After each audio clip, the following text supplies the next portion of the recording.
जादुई परी की सैंडल। बहुत समय पहले की बात है। दक्षिणीपुरी गांव में सभी हंसी खुशी से रह रहे थे। वहीं पायल अपने माता पिता के साथ रहती थी। पायल के माता पिता बहुत गरीब थे, जिस कारण दोनों मिलकर मजदूरी का काम किया करते थे और 4 पैसे कमाया करते थे। लेकिन पायल अपनी गरीबी से परेशान नहीं थी, बल्कि वो तो अपनी जिंदगी से ही परेशान थी, क्योंकि उसकी हाइट बहुत छोटी थी, जिसकी वजह से लोग उसे गिट्टी कहकर पुकारते थे। पायल एक बहुत अच्छी लड़की थी, लेकिन उसके गरीब होने की वजह से और उसकी हाइट छोटी होने की वजह से लोग हमेशा उसका मजाक उड़ाया करते थे, जिस कारण पायल अपनी जिंदगी से परेशान हो चुकी थी। लेकिन एक दिन उसकी माँ उसको समझाती है, लोगों की बातें क्यों सुनती है? तेरी हाइट छोटी है, लेकिन तेरा दिमाग बहुत बड़ा है। बाहर खेल रहे बच्चे तो हमेशा ही तेरा मजाक उड़ाएंगे, तो क्या तू घर से बाहर नहीं निकलेगी? लेकिन माँ, हमेशा मैं ही क्यों? सब लोगों को मेरा ही मजाक क्यों उड़ाना है? मुझे गरीब तो कहती ही है और मुझे नाटी नाटी भी कहती है। कब खुश रहूंगी मैं? मुझे हमेशा ही हर जगह मजाक ही सुनने को मिलता है, कभी भी कोई मेरी इज्जत नहीं करता। चिंता मत कर बेटी, अगर भगवान किसी को कोई चीज कम देता है तो उसकी दूसरी चीज बहुत ज्यादा देता है। इसका मतलब तू अगर हाइट में छोटी है तो तेरा दिमाग बहुत तेज चलता है, और मुझे यकीन है कि तू स्कूल की परीक्षा में बहुत अच्छे नंबर लेकर पास होगी और फिर तुझे सरकार ढेर सारे पैसे देगी। पायल अपनी माँ की बातें सुनकर बहुत खुश होती है। पायल की माँ उसे जैसे तैसे करके समझा देती है। उसके बाद पायल स्कूल में फिर से जाने लगती है और फिर अपनी पढ़ाई पर ध्यान देती है। पायल खूब अच्छे से पढ़ाई करके अपनी परीक्षा में बहुत अच्छे नंबर लेकर आती है। वहीं क्लास के बच्चे पायल से बहुत जलते हैं, क्योंकि पायल बहुत अच्छे नंबर लाती है और पायल गरीब होने के बाद भी अपनी पढ़ाई को इतने अच्छे से मैनेज करती है। और पायल की खुशी देखकर क्लास के सब बच्चे पायल से जलने लगते हैं। अरे ओ झुग्गी झोपड़ी वाली, बहुत ज्यादा नंबर नहीं लाई है तू, बस फर्स्ट ही तो आई है, मैं सेकंड आई हूँ। तूने मुझे बहुत ज्यादा कंपटीशन तो नहीं दे पाई। अब ज्यादा बनने की जरूरत नहीं है, और अपने दांत बंद कर, ज्यादा हंसती हुई दिखेगी तो तेरे दांत तोड़ दूंगी। और फिर क्लास में तो एक फर्स्ट और एक सेकंड ही होता है ना, तो तू फर्स्ट आ गई। लेकिन अपने आप को ज्यादा मत समझ और अपनी हंसती हुई बत्तीसी बंद कर ले, वरना मैं तेरी बत्तीसी में एक भी दांत नहीं छोड़ूंगी। तुम लोग हमेशा मुझे उल्टा सीधा क्यों कहते रहते हो? तुम्हें मुझसे इतनी जलन क्यों है? कभी तो मेरी हाइट के पीछे पड़ जाते हो, तो कभी मेरी पढ़ाई के पीछे पड़ जाते हो। तुम्हारे इस रवैये से मैं परेशान हो चुकी हूँ। क्या मैं तुम्हारी वजह से पढ़ाई भी बंद कर दूं, या फिर मैं स्कूल आना बंद कर दूं? कहो, तुम क्या कहना चाहती हो? मैं तुम लोगों की शिकायत प्रिंसिपल मैम से कर दूंगी। आई बात समझ? तुम सबने सुना ये क्या कह रही है? इसकी हिम्मत तो देखो, ये हमारी शिकायत प्रिंसिपल मैम से लगाएगी। आओ, इसको मार मार के एक कर देते हैं। क्लास की सभी लड़कियां पायल को बहुत मारती है, मार मार कर उसकी शक्ल बिगाड़ देती है और वो घायल हो जाती है। क्लास में सभी बच्चे पायल से बहुत जलते हैं और चिढ़ते भी हैं। पायल इसी तरह अपनी क्लास में बहुत अच्छे से पढ़ाई करने लगती है और अगली क्लास में भी इसी तरह नंबर लेकर आती है और स्कूल में टॉप करती है। ऐसे ही कई सालों तक पायल अपनी पढ़ाई पर ध्यान लगाकर पढ़ती है और अच्छे से पूरी 12वीं कंप्लीट कर लेती है, और क्लास के बच्चे उससे जलते जलते जल ही जाते हैं। लेकिन कोई भी उसका कुछ नहीं बिगाड़ पाता, क्योंकि वो एक बुद्धिमान लड़की थी, जिसकी बुद्धि को कोई भी नहीं चुरा सकता था। और किसी ने सही ही कहा है, हमारा ज्ञान कभी कोई नहीं चुरा सकता, चाहे बेशक वो हमारी हर चीज चुरा ले। पायल घर जाकर अपनी माँ को अपने 12वीं के नंबर बताती है, जिसे सुनकर पायल की माँ बहुत खुश होती है। देखा ना तूने, मैं तुझे हमेशा से कहती रहती थी कि तुझे कोई चिढ़ाता है तो चिढ़ाने दे, लेकिन तू अपनी पढ़ाई पर ध्यान दे और एक दिन तुझे कामयाबी जरूर मिलेगी। और आज देख, वो दिन आ ही गया कि गरीब की बेटी बनी स्कूल की टॉपर। तूने मेरा नाम अपनी मेहनत से रोशन किया है, मैं बहुत खुश हूँ। तो सोच तेरे पिताजी कितने खुश होंगे, जो रात दिन मजदूरी करके यही सोचते हैं कि कैसे भी करके मेरी बच्ची अच्छे से पढ़ लिख सके। अब तेरी पढ़ाई यहाँ पूरी हो गई और तू अच्छे नंबर भी ले आई, तो मैं चाहती हूँ कि तू कॉलेज की भी पढ़ाई करे। सरकार इतनी सारी चीजें मुफ्त में दे रही है, तो मैं अपनी बच्ची को किसी भी वजह से पीछे क्यों करूँ। जब मेरी बच्ची पढ़ने में इतनी ही होशियार है तो मैं उसकी पढ़ाई में कोई बाधा नहीं आने दूंगी। तुझे जितना पढ़ना है तू पढ़। अब तू अपना कॉलेज में दाखिला ले ले और पढ़ लिख कर खूब आगे बढ़। जब तू आगे बढ़ेगी तो मुझे बहुत खुशी होगी बेटा। मैं चाहती हूँ कि तू पढ़ लिख कर एक अफसर बन जा। हाँ माँ, आप सही कहती थी। अच्छा हुआ मैंने आपकी बातें सुनकर पढ़ाई में ध्यान लगाया, ना कि उनकी बातों में। अगर मैं उन नासमझ की बातें सुनती रहती तो आज मैं यहाँ तक नहीं पहुँचती। अब मैं कॉलेज करूँगी और भी बहुत सारी पढ़ाई करके मैं आपका नाम रोशन करूँगी।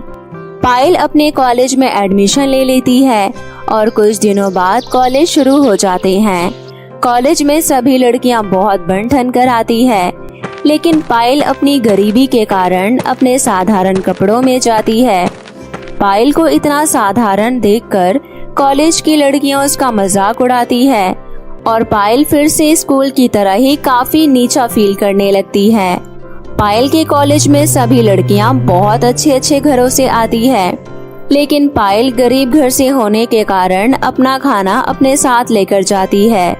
वहीं कुछ लड़कियां कैंटीन में खड़े होकर अपना खाना खा रही होती है कि वहां पर पायल को लंच करता देख एक लड़की कहती है, ये बहन जी हमारे कॉलेज में कैसे आ गई और इसे एडमिशन किसने दे दिया। मुझे तो अगर ये अथॉरिटी मिल जाए तो आज ही मैं इसका नाम काट दूं।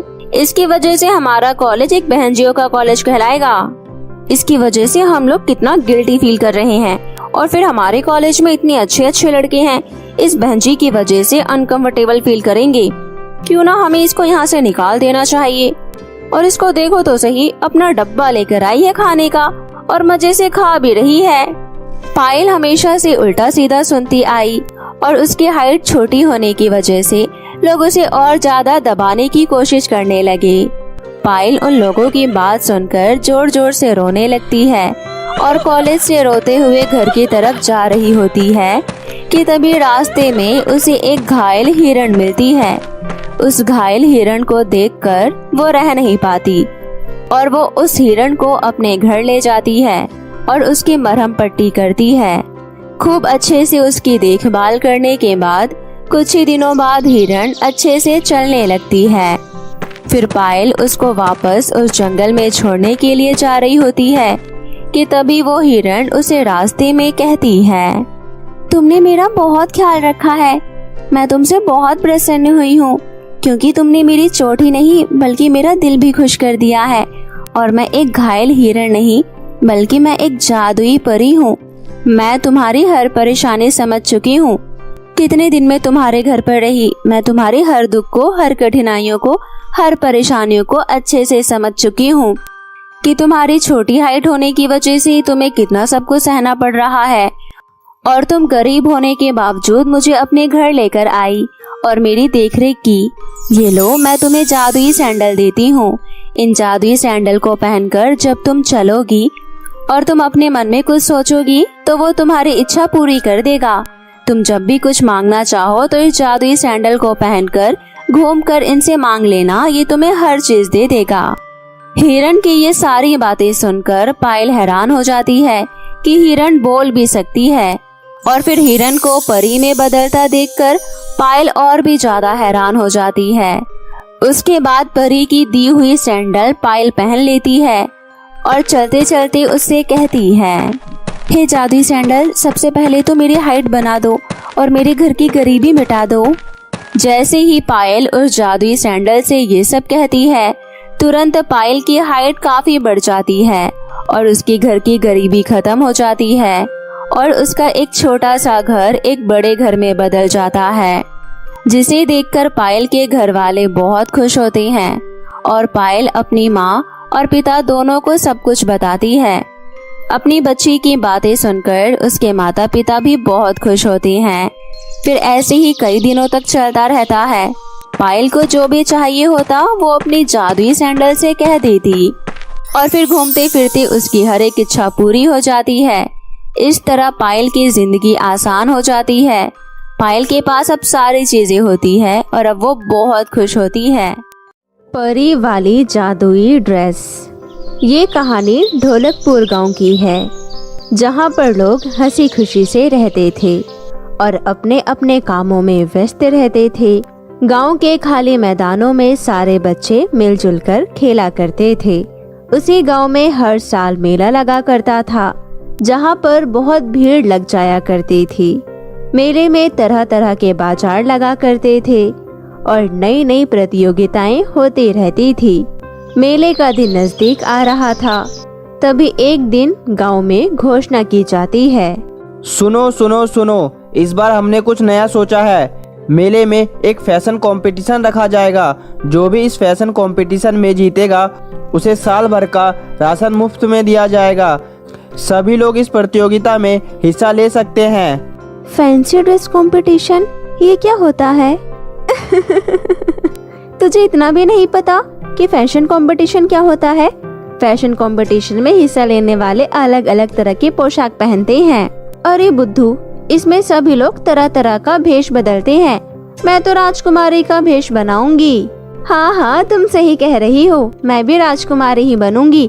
तुम बताओ रेखा, तुम क्या बनोगी? अरे तुम इससे क्यों पूछ रही हो? तुम तो जानती ही हो ये कितनी गरीब है। इसके पास रोजाना पहनने के लिए तो कपड़े नहीं है। ये फैशन प्रतियोगिता में क्या ही पहनेगी? हाँ हाँ, तुम सही कह रही हो।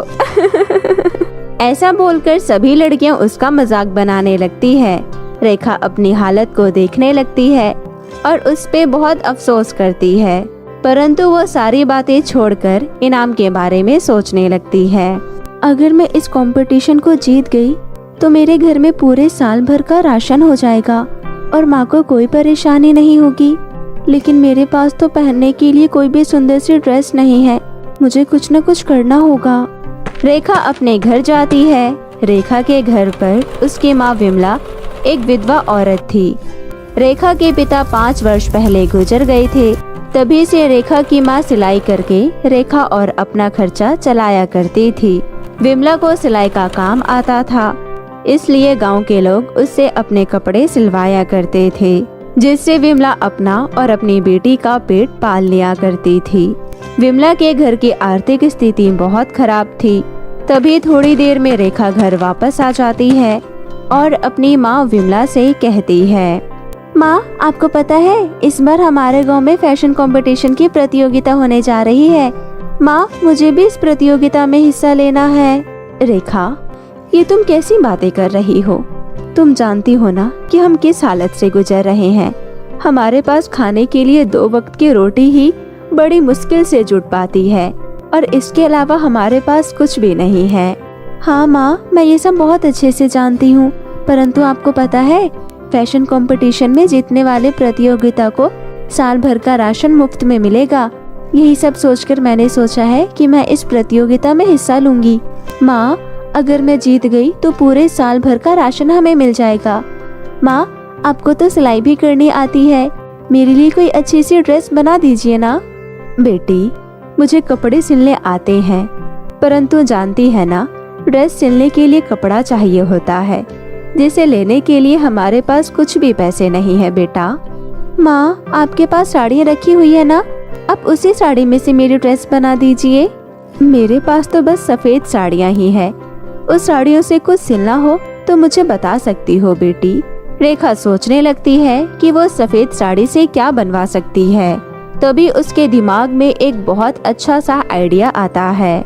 माँ, आप मेरे लिए एक परी जैसी ड्रेस सिल दीजिए। परियां तो सफेद ही ड्रेस पहनती है ना? हाँ बेटी, लेकिन परियों की सफेद ड्रेस पर चमकदार मोती लगे होते हैं, जिनसे उनकी ड्रेस चमकती है और उनकी ड्रेस में बहुत सारी सजावट भी होती है, जैसे फूल, मोती, चमकीली। ये सब हम कहाँ से लेकर आएंगे? माँ, इसकी चिंता आप मत करिए, बस मेरे लिए ड्रेस बनाना शुरू कर दीजिए। ड्रेस को सजाने के लिए मैं कुछ न कुछ जरूर कर लूंगी। ठीक है। इसके बाद रेखा ड्रेस की सजावट के लिए सोचते सोचते जंगल की ओर निकल जाती है। रेखा को शुरू से ही जंगल जाने की आदत थी। वो जंगल में पेड़ पौधे पशु पक्षियों से बातें किया करती थी। रेखा जंगल में तितलियों और पशुओं के साथ खेला करती थी। ऐसे ही रेखा तितलियों के साथ खेलते खेलते जंगल के कोने में पहुंच जाती है, जहां पर वो देखती है कि सुंदर सुंदर फूल खिले हुए हैं। ये देखकर रेखा की आंखें चमक जाती है। वाह, ये फूल कितने सुंदर है। काश मैं इन्हें अपने ड्रेस पर लगा पाती तो मेरी ड्रेस बहुत सुंदर लगती। रेखा की आवाज जादुई पेड़ सुन रहा होता है। तभी वो कहता है, बिल्कुल लगा सकती हो, तुम इन फूलों को अपनी ड्रेस पर लगा लो। ये कौन बोल रहा है? यह मैं बोल रहा हूँ, यहाँ देखो। रेखा को अपने आप पर विश्वास नहीं हो रहा था कि वो सपना देख रही है। यह सच में एक पेड़ बोल रहा है। वो पेड़ असल में बोल ही रहा था और पेड़ के आँख, नाक और मुंह भी थे। अरे ये कैसे हो सकता है? एक पेड़ बोल कैसे सकता है? इस पेड़ के तो आँख, नाक और मुंह भी है। हो सकता है क्योंकि तुम इस वक्त एक जादुई पेड़ से बात कर रही हो। रेखा, मैं जानता हूँ कि तुम फैशन कंपटीशन में हिस्सा लेना चाहती हो और उस फैशन कंपटीशन में तुम परी का रोल करना चाहती हो ताकि तुम यह प्रतियोगिता जीत सको और अपनी माँ की मदद कर सको। ये क्या बात है? तुम बोल सकते हो, मतलब तुम एक जादुई पेड़ हो। मैं सही समझ रही हूँ ना? तो क्या तुम अपने जादू से मुझे परी वाली ड्रेस दे सकते हो? नहीं, मैं ऐसा नहीं कर सकता हूँ, परंतु तुम इस बगीचे में जितने भी फूल लगे हैं उन फूलों को अपनी ड्रेस पर लगा सकती हो। परंतु ये कैसे संभव है? फूल तो मुरझा जाएंगे। तुम चिंता मत करो, यह फूल जादुई फूल है, यह कभी नहीं मुरझाएंगे। अरे वाह, ये तो बहुत अच्छी बात है। इसके बाद रेखा बहुत सारे सुंदर सुंदर फूल तोड़ लेती है। शुक्रिया बोलने वाली पेड़, तुम बहुत अच्छे हो, तुमने मेरी सहायता की। इसमें शुक्रिया जैसी कोई बात नहीं, मुझे बहुत अच्छा लगा जो मैंने तुम्हारी सहायता की। रेखा सारे फूल लेकर अपने घर जाने लगती है। बेटी, तुम आ गई। देखो, मैंने तुम्हारी ड्रेस तैयार कर दी। माँ, और मैं इस ड्रेस को सजाने के लिए सामान ले आई हूँ। सामान? कौन सा सामान? माँ, जंगल से ये फूल तोड़कर लेकर आई हूँ। इन फूलों को मेरी ड्रेस पर लगा दो। परंतु फूल तो मुरझा जाएंगे बेटी। नहीं माँ, ये कभी नहीं मुरझाएंगे। ये जादुई फूल है, इन्हें कभी कुछ नहीं होगा। रेखा फूलों को अपने ड्रेस पर लगा लेती है और देखते ही देखते रेखा की ड्रेस बहुत ही सुंदर लगने लगती है। वो फूल रेखा की ड्रेस पर चमक रहे होते हैं। रंग बिरंगे फूलों से ड्रेस बहुत सुंदर लग रही थी।